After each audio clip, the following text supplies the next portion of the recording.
Hey guys, and welcome back to this channel. In this video I'll be showing you guys how you can create this 90s blowout hair combo and dress to impress. And the best part is you do not need any adjustments for this.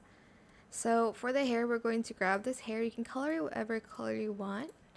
And then I'm going to go to the wavy section and I'm going to grab this hair in that same color, as well as this hair in that same color.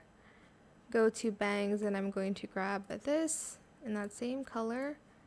Go to updo and grab this hair in bangs only in the same color. And then I think I just need one more item. It's not categorized, so I have to find it.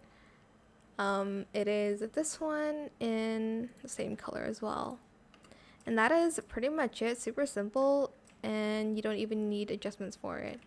I hope it was helpful for you guys. Don't forget to like, comment, share, and also subscribe to this channel if you haven't done that already.